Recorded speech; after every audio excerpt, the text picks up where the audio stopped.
I have this quirky sense of humor that everything that happens to me is a plot twist, right? So I'm like, that's how I'm like, oh, plot twist. Like, I gotta go this way. Like bad date, plot twist, or bad interview, plot twist, So yeah, I continue to, have a sense of humor about these things that happen. And, at the time, yeah, we're it's valid to feel, sad and emotional and we're like, oh my God, what am I doing? And questioning it.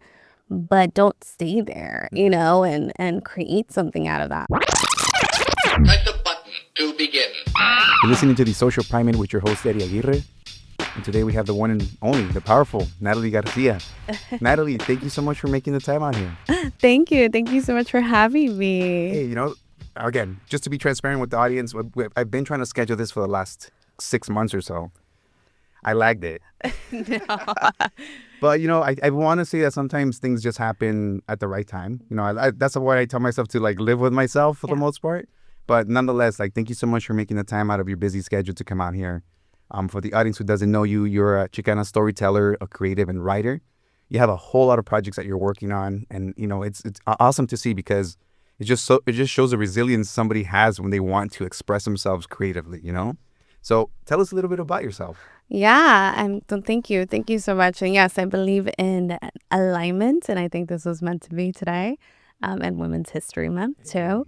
But yeah, I'm a writer, I'm a creative, I'm actress, so there's a lot. I can go in, author, everything. But more than that, yeah, storyteller. I think that's, and I love that you said the expression of really, putting out these expressions in different modalities, from books to, shorts to TV to podcast episodes to blogs to everything. So I'm able to express myself in these different modalities. I feel really blessed to be able to do that and to continue to shape that craft in the industry through media, through entertainment. So, but it is focused on community work. It's focused on my experience, my upbringing, my lens of a Chicana, of a woman of color, living in Los Angeles. I'm from the San Fernando Valley too, so having a different perspective of being out there and, being a mom and being around people who are creatives too. I have a lot immense of friends that are in the creative field, theater, fashion,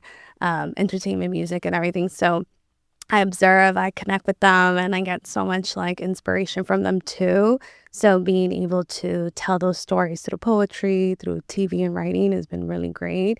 And then having them come and collaborate with me and finding community too that really resonates with the projects that I've been doing. So I'm really blessed. I'm really blessed to be able to express myself that way in art, So No, honestly, it is a blessing. I get the chance to also be able to create things, because I think that's a big part of just a human experience, just creating, because that it's just anybody's version of making something out of nothing, right?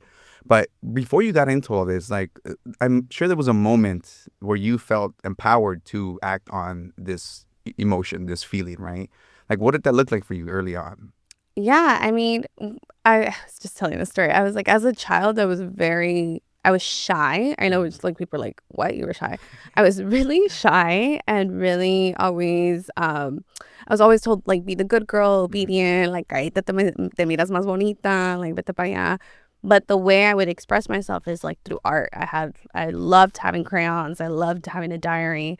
And I would in my diary, I would write when I was mad, oh, I can't stand my parents, how am I, and I would just express myself and write things. And I just had this diary that I would be able to just write everything, what I couldn't express in life, what I couldn't be mad, I couldn't be upset. I would do it all in my, diary. And I would express joy too. But that's where I was being able to heal and really oh, okay, my words, they're helping me.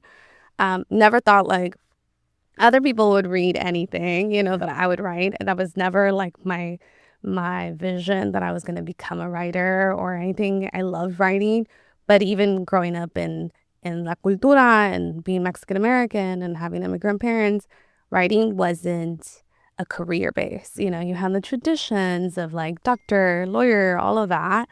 And Yeah, so I went more of a office route. I went like publicity and director and marketing, which I had a lot of writing in that too, and creative and creating campaigns and everything for like big companies. And I was so miserable working at a 9 to 5. It was even not even 9 to 5. It took up all my space. And I think it was 2020 in COVID. Like I had my daughter really young and I had to stay home to like help her do, schoolwork and everything. And I had to I'm like, okay, I've gotten to this point where I'm miserable in my career. I feel successful because I've made it out of, I have a great career, I have a great salary, I have a title. I'm not working in the fields or factory like my parents did, and they sacrificed, their time. So, but I was just still not fulfilled.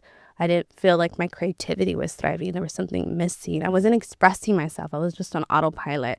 So during 2020 is like when I decided to write my book, right? And it was poetry. I was getting this calling like to write a book, and I was like, what am I gonna write a book about? Like, what do I have to say?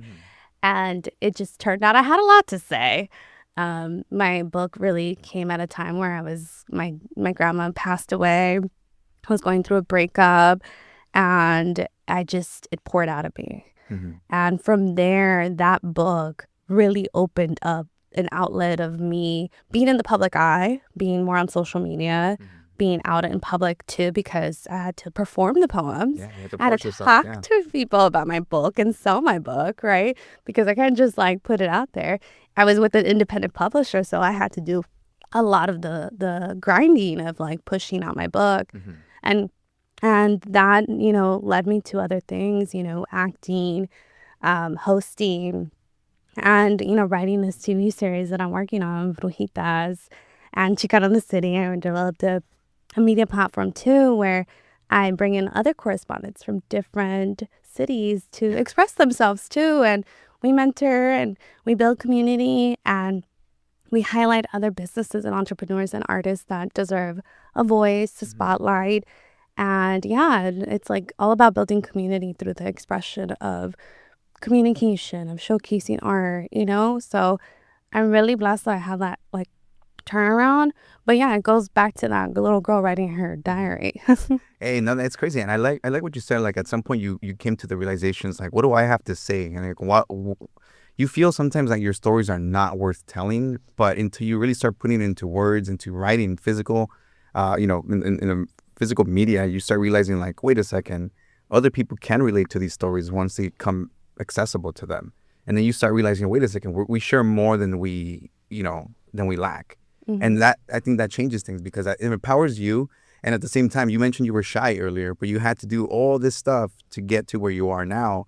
You kind of have to put yourself in that space to be like, yo, I know where I want to be, and this is what I got to do for myself to get there. Yeah. And it's like you expose yourself into that. Yeah. Yeah. And, I think that I've always just been very quirky. I think people who know me really closely, they know that I'm just like quirky and creative, and I like just have ADHD. So I'm like, I'm just jumping off walls sometimes. And I was afraid to showcase that to people. Yeah. Like I was like, I have to be like super polished and everything. But I am quirky and I am fun. I have my days where I'm like, and through my creativity and through these expressions that you see, the shows, the acting, everything, you get to see those sides of me. And I think that's like, we've been talking about authenticity so much in like mainstream, that's like being able to showcase those sides that you're afraid to show are so important to authenticity and for you to be out there being able to showcase your work, right? Because a lot of these hidden talents or hidden aspects of yourself come through your work. And you can't just like hold on to it and hide it. If you gotta, because other people feel more comfortable. I've been able to have people come up and be like, I love your work. Now I'm writing my book, or, I'm going to blog my series, or I want to work on my TV series. I have an idea, or I've always loved like Brujita stuff.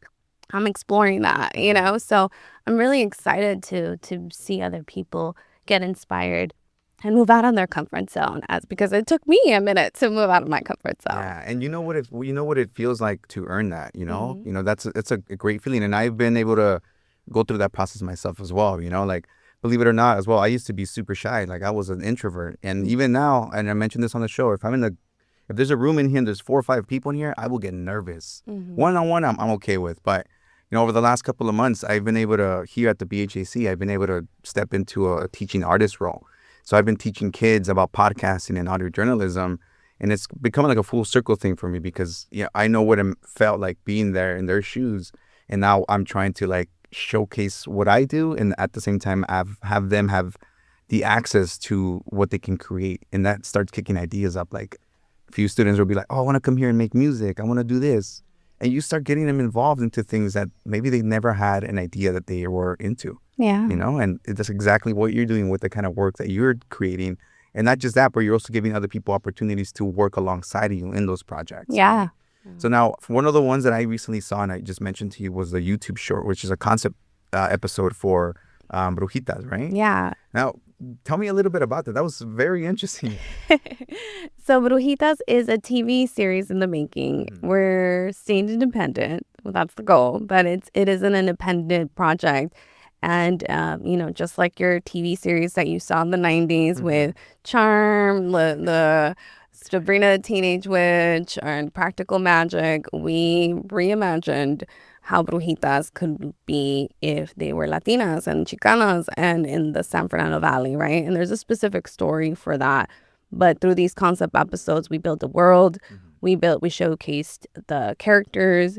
We showed you the environment, what it is, the language, the visibility of what this could look like as we continue developing the full series, right? I want to have seasons of this, and we have more characters come on board, but this is the concept episodes. And we shot it in September of last year. We did 4 different episodes. We shot them all in like little shorts, like they're like 2, 6 minutes, 5 minutes, like, but it's to showcase a taste of what this series could look like, right? A lot of artists were behind it, a lot of creatives and the cast and crew, amazing actresses. We had music from independent artists in the show. And, we posted it on social media and kind of like during Halloween, it started coming out and everybody's like, loved it. And I was like, I had no idea that people needed this or wanted to see Brujitas, Latinas, and then they wanted to see the San Fernando Valley in that way.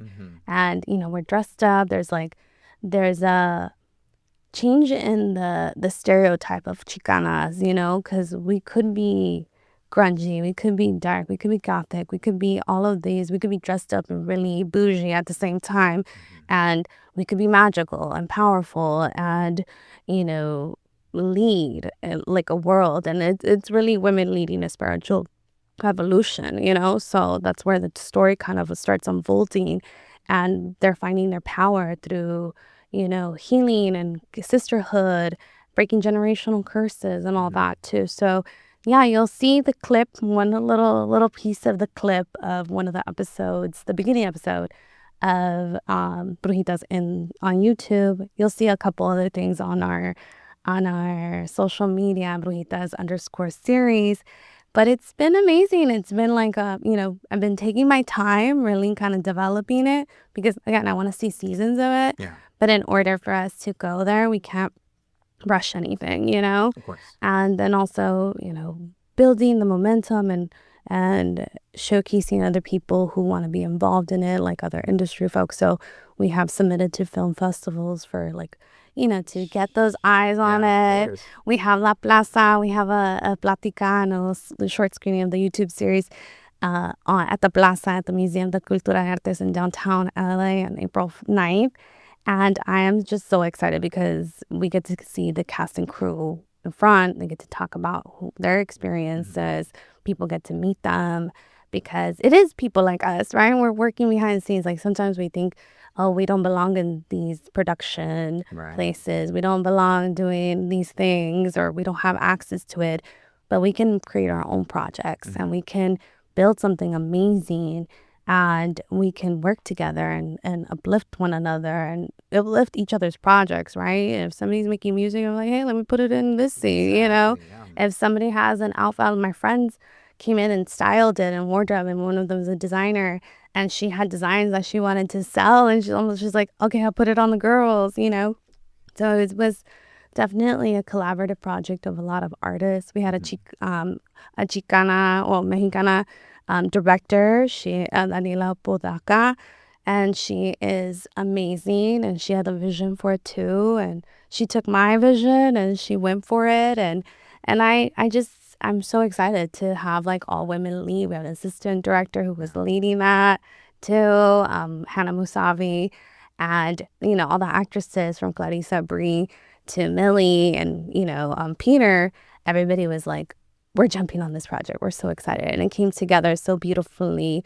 So I'm happy to see where it's at now and where it could be, you know, in the future. Now, in terms of the themes that you specifically chose for Brujitas, what's the reason behind that? Like, what were you trying to tell with these stories? Like, what narratives were you trying to break down or break in terms of like you know, stigma or anything? Yeah, I mean, we all, you know about brujeria and curanderismo and indigenous practices and how villainized it's been in the mainstream media, how it's villainized sometimes even in our own cultura and families. And I think that this is part of, you know, the decolonization that we must do in order to understand where we come from and how powerful we are and what our roots are truly like, you know. So it is a lot of decolonization when it comes to the practices, things that were erased, taken away, or also just in general, like the family dynamics, you know, that how sometimes you have you're in sisterhood, but not everybody's gonna get along, you know, and how do you navigate that? Or sometimes childhood things come up and trauma. How do you navigate that? How does it follow you, you know, when you're an adult, you know? So how does it like generate through your physical, emotional life, you know? So it does talk about magic. It is very sci-fi. So, you know, the girls have powers and everything, but they're manifestations of their own emotions and their own healing. And in order for them to gain control of that, they have to face the traumas and the things that they've hidden and the las cosas que no se dicen, right? Like, you know, you don't talk about that. And a lot of that is coming out, you know, and in order for you to really come through the other side, you have to face those and face the darkness. And then the YouTube series, you know, you see two of the characters, they're, you know, trying to revive a man, but he's a toxic boyfriend, and, you know, having a conversation of one of them that's always choosing this toxicity over and over again, you know? So it's a lot of like going inside, internalize like all this internalized trauma that we come out. And, you know, obviously it has brujeria, it has the fun stuff, you know, but it's also, you know, being like respectful of those practices rather than villainizing them, understanding where they come from, why we carry them, why did they call to us, you know, why, you know, Catholicism has some sort of elements of magic, all religion, right? But we, you know, we villainize certain things and accept other things, you know, and that goes in again in the families. We accept some people and we don't accept others, and you know, so there's a lot of that stigma of like facing your fears and facing the trauma and saying the things out loud rather than hiding them, you know.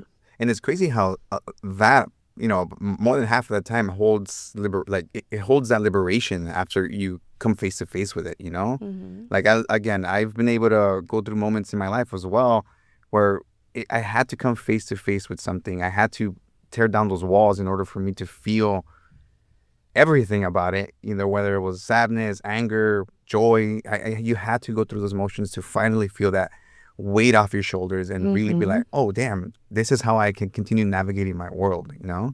Now, question for you: for the way that you write stuff, or the way you when you're putting things together, are you pulling these things from your experiences, or are you who do you gather these stories from? Like, how do you gather these stories? Yeah, I mean, a lot of the characters, so the characters I've been creating for years. Like, I'm like, I know these characters so well, like to what they wear, to how they do their makeup, to how they what would they eat, so I do, and it's from people obviously around me, but also just experiences and versions of me, right? That with this person, with my family, you get to see the person. I'm one of the ones that always like gets up and takes care of everything, and I'm running around and I'm like, okay, what do you need? And then in other places I'm very spoiled, and in another place I'm just like, I'm the go-getter and I'm the quiet one. And so these are different versions. These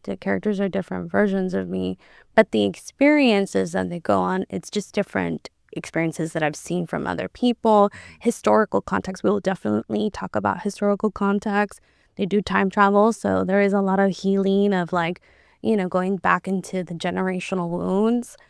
So it's just a lot of things that, experiences in my own family, stories that I've heard in other people's families, but also like the historical context that a lot of Chicanos and Mexican Americans don't know about LA in general.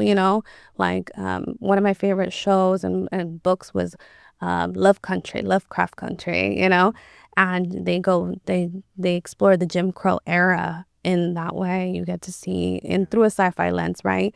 And it's not always pretty, right? Like a lot of our history isn't pretty, but then you have a lot of joy, like pockets of joy too. So I get inspiration from history. I get inspiration from people around me. I probably have a character that they're like my best friend, like, and I've already told people like, oh, I'm writing a character for you, like, or I meet somebody and I'm like, oh my God, you would be perfect for this, like, and so it's, you never know, right? You become a character in the show and you're like watching it, you're like, wait a minute. You gotta have the disclaimer, like characters depicted are they're inspired and they're not exactly the people, but that's awesome. So now, just to clarify, you guys have been filming this in San Fernando Valley, like it's just that region. Yes. Okay, that's awesome because I think one thing that I've been able to experience is that when you showcase your neighborhoods, like on screen, like on anything that just feels bigger than life in a sense, you're like, oh, no, this is for me, this feels like it's calling to me. So like, what made you want to do that? I mean, is it just because of the access to it, or were you just trying to honor that area that you grew up in? I mean, both access and also just, I grew up there. So I remember, like just walking the streets when I was little. I was like, I remember walking in the 90s. I mean, I grew up in the 90s when everybody's like, oh, it's bad, like, and I was walking to elementary school, like, I'm just like, and I'll be like, I'll tell my mom, like, what were you thinking? Just letting me walk in school during that time. But I didn't think, like, I had such a pink rose colored glasses that I didn't see that, I just saw my neighborhood. I saw my community. I saw my family, and it wasn't perfect. It was chaotic. Now that I look back, I was like, we shouldn't have done that. But I just have such a magical connection to the land there and the mountains. And then you see, lowriders over here and trucks and street vendors. And then you see horses. Like, you go through the mountains, you see the mountains. So it's like you see like granny train tracks, but then you see a beautiful field of flowers, and the murals and the art. And, so I grew up watching East LA. Like I grew up watching Cheech and, Edward James Olmos and all the greats, right? All the Chicanos and knowing what East LA was, because I used to come out here on the weekends with my family to the Birreria, to Mercadito. So I just wanted to see the sound. I remember every time I would see the San Fernando area, like streets, I was like, oh, that's our area. But it was never in the storytelling that I'm like, oh, I want to see like somebody like me walking down the street, And so that's what it is. And I also feel like the preservation of different things that are like monuments in the city are deserved to be preserved through film, through this art. From our train tracks to our murals to the different things, to showcasing that, because I do think that it's important to have, my own like archive of this, the storytelling in this city. I don't see enough of it, and I gotta have such appreciation for where I live. I think the older I got, the more that I feel so blessed to be in the valley and to be here and being part of the community and to also have like my family, you know, around. Like I grew up there where there's generations of us, right? Generations of families that have lived there for years, you know, and then the history of the San Fernando Valley, Pacoima specifically, you know, and San Fernando and all that, and Van Nuys, it has such deep roots, you know, and rich roots within the Black and brown culture. Yeah. No, that's awesome. Again, you're instilling community pride, you know, in what you're creating. And again, when people take that and they consume it, it makes them feel a type of way about where they're growing up. And there's a lot more respect from it, you know. I grew up in Southeast LA, so that's the Bell, Maywood, Cudahy area. Same thing. That place has been known for corruption and for like everything but the good stuff. Yeah. And it really hasn't been till lately that a lot of more people have been taking control of that narrative by creating, showcasing where they're coming from, and again, feeling proud about the region they're in, you know? And I think that's a great observation to make, because we each, wherever, you know, whatever pocket we land here in California for now, we each find our community and we find our ways of honoring it in a sense, you know? So with you, San Fernando Valley, you said you grew up there. So you 90s, the 90s, I'm trying to think of what was going on specifically. The riots. The riots. Oh my God. Well, we were known for, the riots, the gang violence, at least that's what it, you know, when you look back in the news, that's what they depict. Exactly. Damn.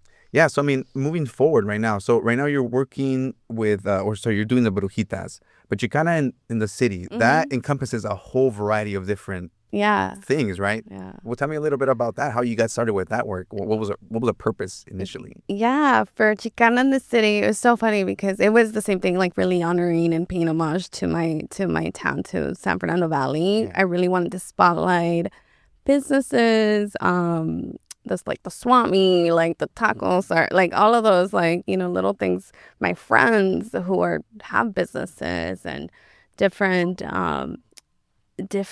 aspects of the city through my lens, right? Like Chicana in the city, kind of a reference to Sex in the City, but I'm not a white woman in New York. I am a single mom. I'm a Chicana. I'm running around the city. I'm still dressed up. I'm still running around. And you get like the quirkiness, right? And I get to highlight and blog, and it was me with my mic, you know, running around, my voiceovers. It was content, right? And I loved it because I watched it grow. Right? People were like, "Oh, you're a Chicana in the city," and I didn't even know people were gonna catch on to that, right? And I was like, "Yeah, that's me." It's like, I love that, you know, I love that you highlighted this person, or I love that you said this. And then I intertwined a little bit of politics into it, or a little bit of satire, you know, a little sassiness into it. So people loved those things too. But I started, like, I think we talked about like the burnout of like consistently making content and consistently putting yourself out there, because people were like, "Oh, can you go do content over here? Can you showcase my work here?" And I wanted to like be everywhere. I burned myself out, but my goal had always been to open up Chicana in the city, to build it where other Chicana. I'm not the only Chicana in this city. And there's a lot of Chicanas in other cities. And also we highlight more than just Chicanas. We highlight, you know, Latino America, Central America, Filipino, Black and brown women, you know, and other businesses who deserve the spotlight. And it somehow started turning into a media platform. So we started writing articles. I loved writing articles, and I was doing freelance writing for other media platforms. And I was like, I think I got rejected from one media platform. And I was like, I was pitching them pink and bougie tacos. And I was like, we got to highlight women in taco businesses and blah, blah. And they're like, no, no. And I was like, okay, well, I'll do it on mine. You know, I'm going to start highlighting women in my platform. I'm going to start highlighting the things that I want, you know, and I'm going to open it up to other Chicanas so they can highlight with who they want and who they feel like needs that, whether it's community, whether it's independent artists, whoever it is in their cities who aren't getting the credit they deserve, right? So Chicana in the City became a media platform with correspondents from Chicago, Seattle, New York, to here in LA. We have 3 in LA. And yeah, it's been great. It's been building that simultaneously with building Brujitas. And then being a mom has been like, I'm busy. Like, and then writing my second book too. I'm like, oh my God, what am I doing? But I wouldn't have it any other way. Yeah. I love that. Again, that's my ADHD. I go from one thing to another thing, but it's all in the same circle, right? And I love that Chicana City has become what it's become, and I see it growing. And it's something that I know that one day it's going to be bigger than me. It's going to take on, like, because other Chicanas are going to come in and, you know, continue building it and continue uplifting it. And, you know, the whole thing is reshaping narratives and celebrating cultura. And reshaping narratives is more of like, you know, changing the narrative that's out there about us and taking ownership and saying, no, you might say that we're this or that, we're this bad group of people, but this is who we are. You know, we're artists, we're community, we're joy, we have our own chaos, but we also are able to uplift one another and lean on each other. And I hope that with Chicana in the City continues building community and sisterhood and all that through the media side. And I'm really, really proud of all the correspondents because they work really hard, and I've been jumping on to like help them and mentor them and bringing facilitators every month to do workshops with them so they can continue developing their skills in the media world and continue to be able to be storytellers and confident, right? You know, I hope that they look back wherever they started in their career and then they become like big writers or big media hosts. They're like, oh, I was once running around with Chicana in the City, or I wrote articles over there. And, you know, that's my goal, because I wish somebody gave me the opportunity like that. Exactly. No, exactly. And again, it goes back to what I mentioned earlier about just Brujitas. You're creating opportunities for other people to showcase their work, showcase what they can do, you know, and their skills.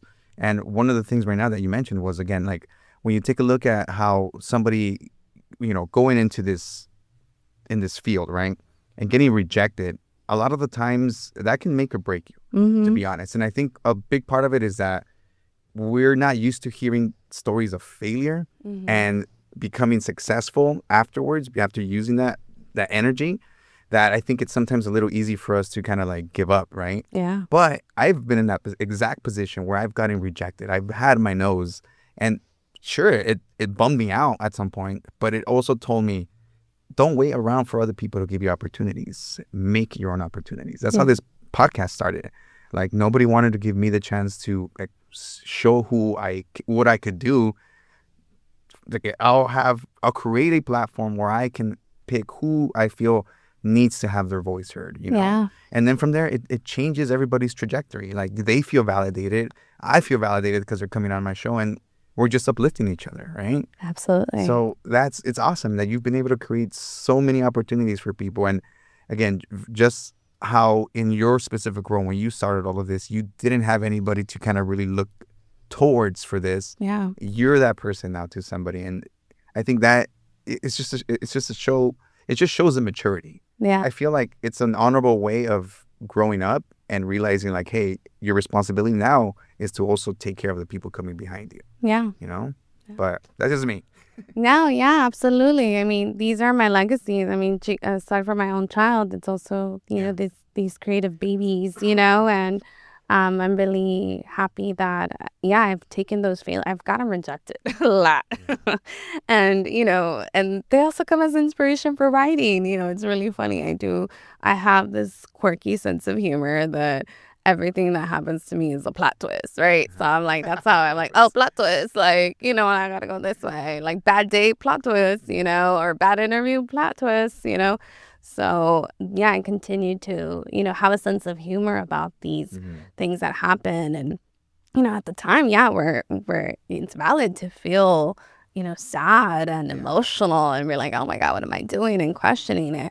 But don't stay there, you know, and create something out of that. Okay, like this emotion, what do I want to feel? Where do I want to see myself? If I'm not seeing myself here, okay, where can I go? You know, what space can I create? Where, you know, but yeah, I've gotten a lot of rejection and I'm okay with that. And sometimes things I get rejected for, and then like years later, like it comes back up and they're like, you're like, oh, we see you. And it's like, because I took the rejection and made something else out of it, and now they see me, you know? So, and then it's up to you if you want to continue working with them or not work with them. So it's a lot of, you know, you navigating that and what can you create that, and, you know, what's your plot twist, you know? How do you maneuver your plot twist? That's a great way to put it. I'm gonna start implementing that. Oh, Yeah. plot twist. Plot twist, you know, traffic, plot twist. Like, I was like, oh, there's construction on the road, plot twist. Now I have to park somewhere, you know, like. No, that's awesome. And now, in regards to all these projects, like for you personally, what's been the hardest thing to deal with? The hardest thing to deal with is finding, understanding that balance doesn't look one way. I think that I've always strived to balance and everything. But I think the hardest thing is slowing down and stopping and allowing the pause to happen, right? Because that is balance. Working really hard, blah, blah, blah, consistently isn't sustainable, you know? And taking those moments where I have to be like, you know what, let me quiet. Let me step away from social media. Let me step away from socializing outside.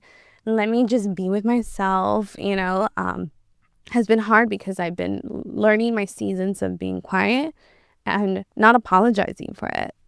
Not having to be like, oh, I've been quiet, so, you know, sorry, like, I've just been working behind. Like, I'm like, this is how it's supposed to be. That's balance, right? Like, you have your quiet moments and you have your loud moments and you have your moments where you're completely active, and honoring that and not apologizing for that, or not that's when you're like, oh, you gotta take a break. I'm burnt. Like, absolutely, you know, we want you back, and if you don't want to come back, that's cool. But, you know, what it also is very important because it also helps you realign where you want to be, you know. And so it's been hard navigating balance, but also it's been one of my superpowers where I'm like learning how to balance, right? And what balance works for me and what that looks like for me versus everybody else, and setting my boundaries with myself and others. And because I do take on a lot of things, and, you know, and a lot of these projects I lead, I'm in leadership role. So having to understand how I lead and what leadership means to me. And when can I step in and be, you know, more assertive, and when can I step in and be more nurturing, you know, how I definitely lead in a way where it's more emotional based, where it's more empathetic, you know. So yeah, it's, and women in leadership, right? Like, it's really balancing that too. So yeah, there's been a lot of hard things. A lot of hard things, but balancing, and then, you know, being a mother and everything, and but I want to be also a role model to her and know that she can do all the things that she wants to, you know. So yeah, no, it's exactly, you show the opportunities are possible. You know, you mentioned, you know, you grew up with you know, I grew up with my parents in the city of Cudahy. They were pretty hard on me growing up, you know, but they never got to show a sense of expression or creative expression, you know.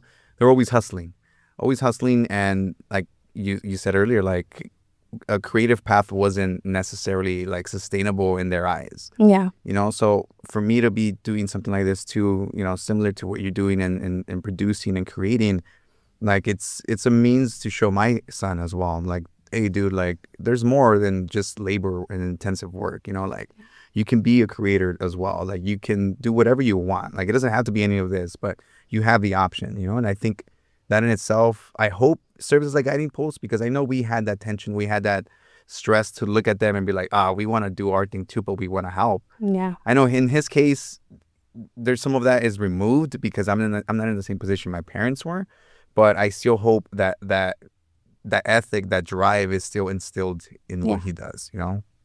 Absolutely. I know, I do the same thing with my daughter. I'm like, my goal is to drop her off every day at school. We have this, like, our moment together. And we've had that little, you know, that hour, 2 hours before school, we're getting ready. And, you know, we in the car too, we're talking and chatting. And I might not be able to pick her up every day, but I'm able to drop her off every day. And I make that a point every day. And we have that little moment every day, and that quality of time. And I'm grateful for that. And that's, again, that looks like balance to me. And, you know, hopefully I'm showing her too, like, hey, I'm showing up here, showing up there. And then sometimes I do tell her, like, Mommy needs a break. Like, I need to chill, you know. I do that with my friends too. Like, I'm not going out tonight, you know, or I'm not, even with work too. Like, I feel a little off today. I might have to sit this one out. Let's, you know. So being able to know your limits and know when you can speak on your own, because I think our parents didn't say much, like when they were tired. They were just mad, you know. Just mad, yeah, exactly. There wasn't that. What were they gonna do? Like, Yeah, they they had were. to get up the next morning anyways. Yeah, they couldn't say like, "Hey, I don't feel good. I gotta stay here and chill." And I'm so blessed to have that privilege to be like, you know what, I don't feel good today. Let me chill out. And it's taken me a minute. I mean, I've gotten to the point where I had to, you know, burn out and get sick and everything to understand. Oh no, like I know my limits now, you know, especially because I am a creative. You know, like we just want to create and go, go, go. And what's next? And other people are like, what's next? What's next? You know, so you got to take your time and really set those boundaries with yourself, you know, and know that things take time. Yeah. Now, as a creative yourself, if you're able to answer this, like, how have you dealt with moments of you know, uncertainty, or like, you know, at least for me, it happens sometimes where I'm just start questioning what I'm doing. Like, is this even working? Like, have you felt that? Like, and if you have like, how do you work through that? Oh my God, all the time. All the time. It happens all the time. And it's not questioning the work or uh, myself. Sometimes I think it's like people are people gonna, is it gonna make sense to others? You know, but then I was like, but it makes sense to you not. Like, people are gonna get it. You know, when I put out my book, I was so nervous. I remember having like this breakdown because I had to send it to the editor and they were going to finalize it. And I was like, I'm not done. Like, I'm not ready, you know? And my publisher was like, you're done. Yeah. You finished. You've been writing for 6 months. You're done. Like, you know, and then she's like, because I would share my work with the poetry community and they're like, everybody loved it. It's like, nah, you're stop editing, right? Like, let's pass it on. And then I was scared too because people would get to see the vulnerable side of me, because a lot of my work has a lot of vulnerability, things that people might not see on my database. You know, they'll see me all dressed up and like running around, but they don't see like the dark sometimes where I'm thinking, you know, like I'm sad. I had a breakup. My grandmother passed away, and it's like it's all in my work, right? Yeah. You're seeing the words, you're seeing tears, you know, emotions, and you get to see that, and I'm scared sometimes. I'm like, oh, like this is a lot, this is so vulnerable. But that's what makes me, you know, like that's what makes my art too. And I let it go. I'm tend to be a perfectionist too, and I was like, you know what, I am done. I am ready to publish it. I'm ready to put it out. And you know, people take it how they take it, and if they don't take it, they don't take it. I mean, same thing with like social media. I think a lot of people, you know, second guess themselves. But I love watching like some of the blogs that I love. I love the messaging. I take my time, I create, and whoever it connects with, you know. So I've been able to build a community based on the vulnerability that my art carries. So I have to always tell myself, like, this is who you are. Like, allow it to be. You know, you created this for a reason. And whoever it connects with, it connects with. Same thing with my book. Like, I'm like, if it hits one person, you already, you know, did it. But you put this out there, you know. And it's people who read my book. Like, I didn't even realize it's been 5 years that I published my first book. Oh man! Yeah, so you're working on the second one. I'm working on my second one, and it's been 5 years, which my 5-year anniversary. But even like I was somewhere, and they're like, I mentioned my book, and they're like, wait, you're the author of Cosmica? And I was like, yes. And they're like, oh my God, I love that book. And I was like, you know my book? Like, you know, like I still get so surreal when people know me or know Brujita, like, oh, you Brujitas or like Chicana in the city. And I'm like, yeah, like, you watched that? Like, you saw that? Like, I still, like, because I'm just creating. Like, I'm just like, I don't know. And it's so funny because I go back to those moments of being nervous of putting things out. I'm like, oh, imagine if I wouldn't have put it out, you know, and would this resonate with people? It would create a ripple effect with it inspires other people. So I take in those moments of doubt. I reflect on them. I look at them. I ask myself, why am I scared? Why am I in fear? Why am I doubting myself?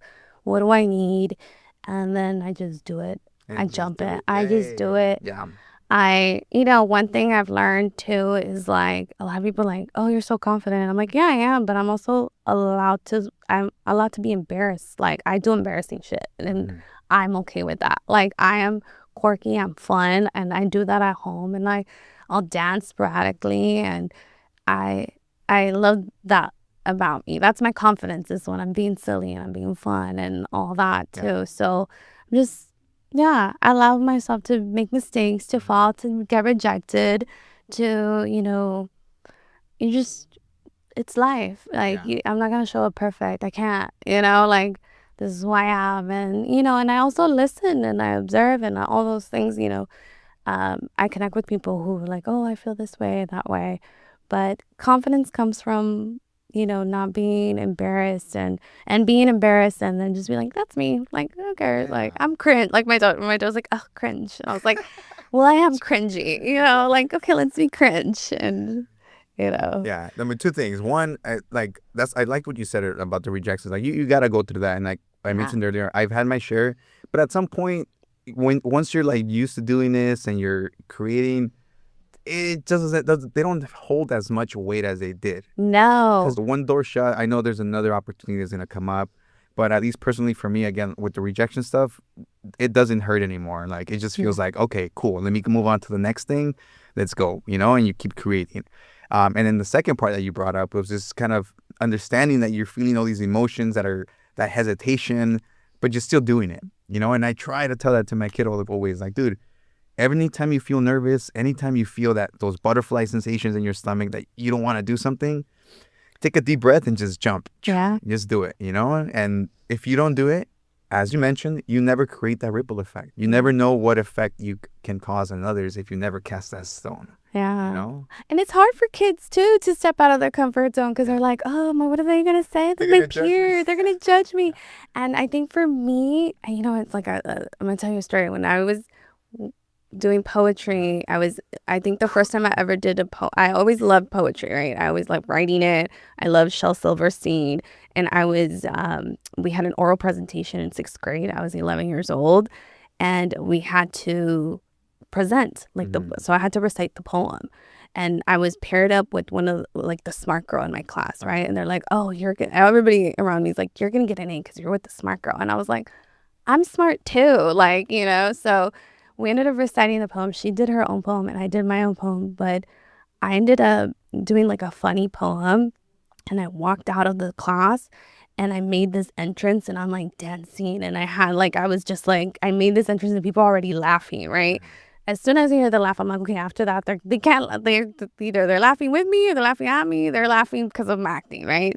And I said my poem and I'm just going in and everybody's their mouth is on the floor and they're laughing and just you're so entertained. And then I hear my teacher's you have to be an actress. That was beautiful. That was a beautiful entrance. That was a beautiful delivery.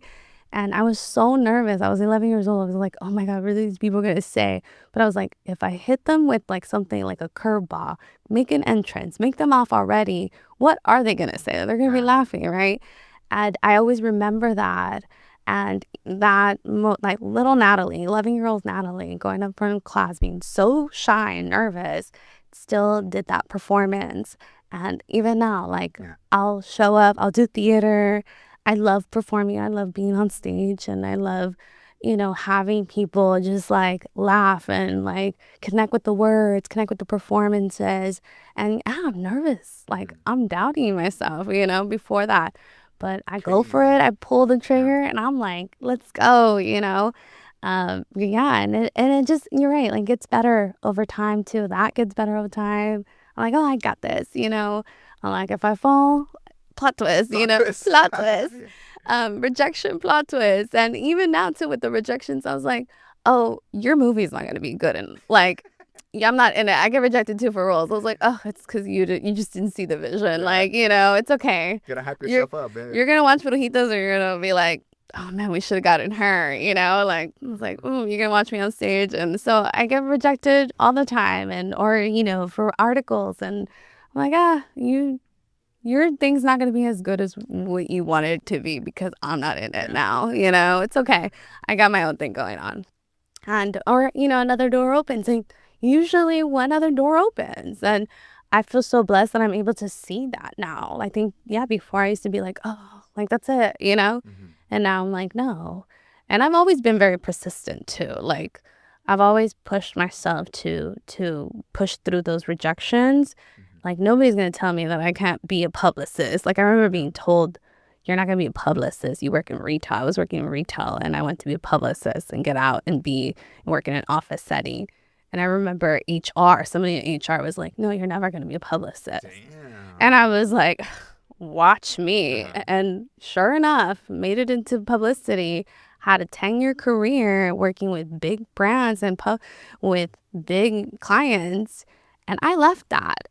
I chose to leave that, but I made it there. Hey. And I'm like, so what else can I do? Right. And I don't let anybody tell me like, oh, you can never be that. I was like, yes, I can. Watch me. Like, I see the vision. You obviously don't see it. And that's okay. A lot of people are not going to see the vision that you see. It's not for them to see. It's not ready for them, You see the vision, you go for your vision, you put it out there, whether it's film, whether it's books, whether it's writing, whatever it is, creating content, put your music, your things out there, even if it's not perfect, even if you're like afraid, people are going to comment, they're going to get it, they're going to be like, some people love it, some people don't. It's okay, because as long as I love watching my stuff and be like, oh my God, that was great. Natalie, you did a great job, As long as you love it, trust me, there's another person out there loving it. And then you're going to go have this archive of things to see how you've grown. Yeah. I go back to like the first episode of Chicana in the City, and I'm like, oh my God, I'm like, I don't even do that anymore, but it's so fun. Like, I remember I used to be on the streets with this chair, like my grandma's chair and my mic, and I was like plotted on Van Nuys Boulevard in front of this is so funny. I was like, I'm gonna switch it up. I want to like have an actual show, so I'm gonna bring my grandma's chair. I'm gonna be on Van Nuys Boulevard. I'm in front of this flower shop, and I'm gonna talk to you about like anything, So it was really funny, and I used to do that. I took it to San Fernando in front of a mirror. I mean, I was just in the middle of the street with this chair. It was so funny. And I loved it. I loved watching those episodes, and that chair has made a cameo too in a lot of photo shoots and in Brujitas too.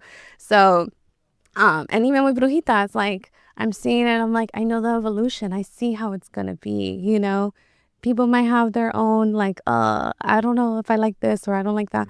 It's okay. It's getting better. Like, watch, it's going to get better, And yeah, with everything I do, I just see the evolution of it growing because it's experience. You're learning. So yeah, and also at the same time, you're gonna leave an archive for your daughter. Yes, for history for everybody. Because I do think about that. Like when I leave this world, I want college students to study like what I did. They're like, because this new era of film and TV or this new era of digital marketing. And they're gonna be like, Chicana in the City, and I'm in this paragraph in the book. I don't know. Like I'm just like. They're like talking about like, oh, so I'm like, they're going to study, like, maybe you're teaching them.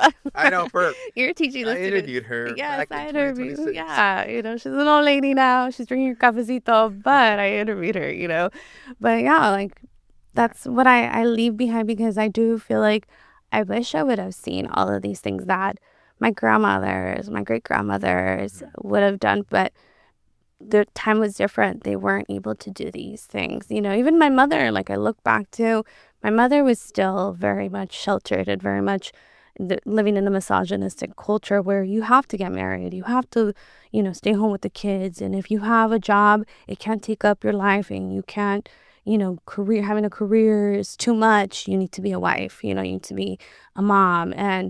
And seeing, the women in my family miss out on those things and what they could have done, I feel like I'm the one breaking that generational curse there and doing what I want and going for what I want and changing the trajectory of women in my lineage. And, I'm still proud of that. There's no blueprint.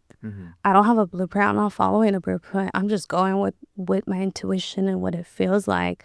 I'm not chasing the money. I'm not chasing, anything. I'm just like, whatever opens up the path is going to be there. The universe, just like Brujitas, just like Chicana City, everything's come in alignment. It's taken years. It's not an overnight thing.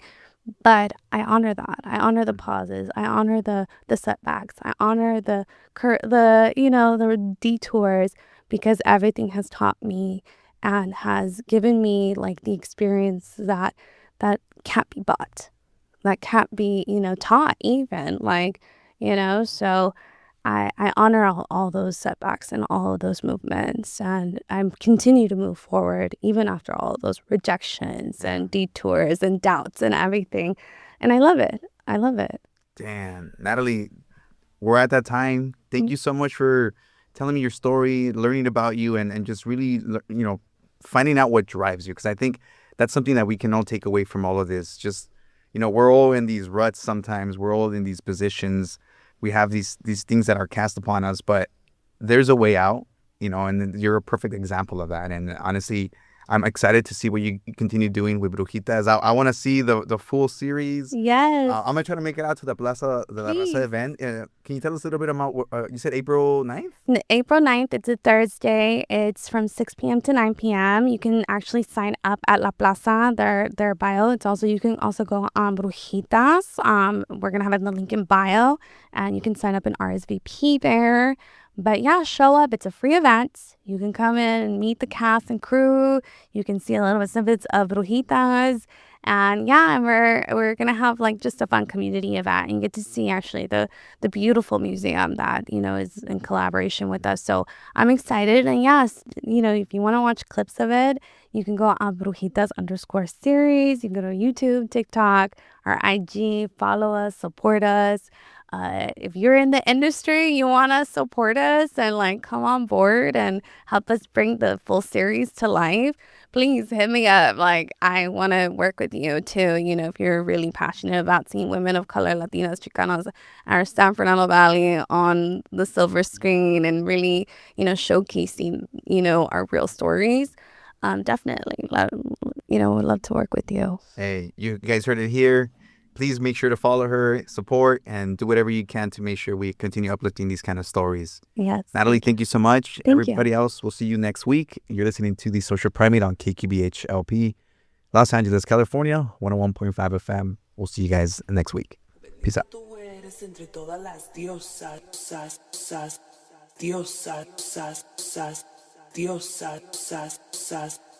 Bendita tú eres entre todas las.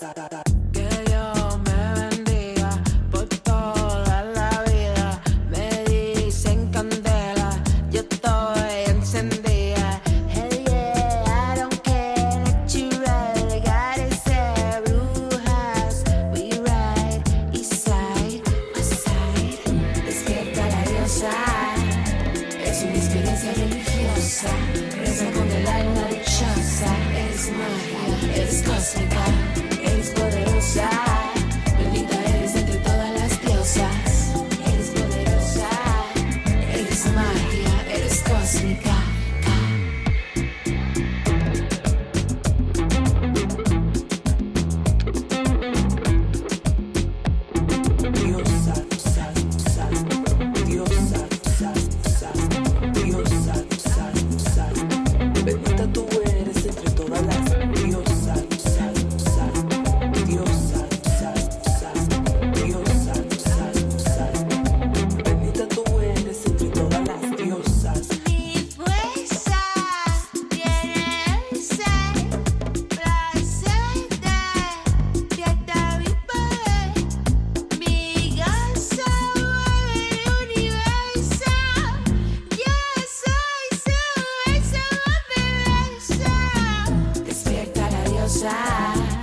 Es una experiencia religiosa, reza con el alma dichosa. Eres magia, eres cósmica, eres poderosa, bendita eres entre todas las diosas. Eres poderosa, eres magia, eres cósmica. Diosa, diosa, bendita tú eres entre todas las diosas. Diosa, diosa. Bendita tú eres entre todas las. Despierta la diosa. Es una experiencia religiosa. Reza con el alma dichosa. Eres magia, eres cósmica, eres poderosa. Échale ritmo.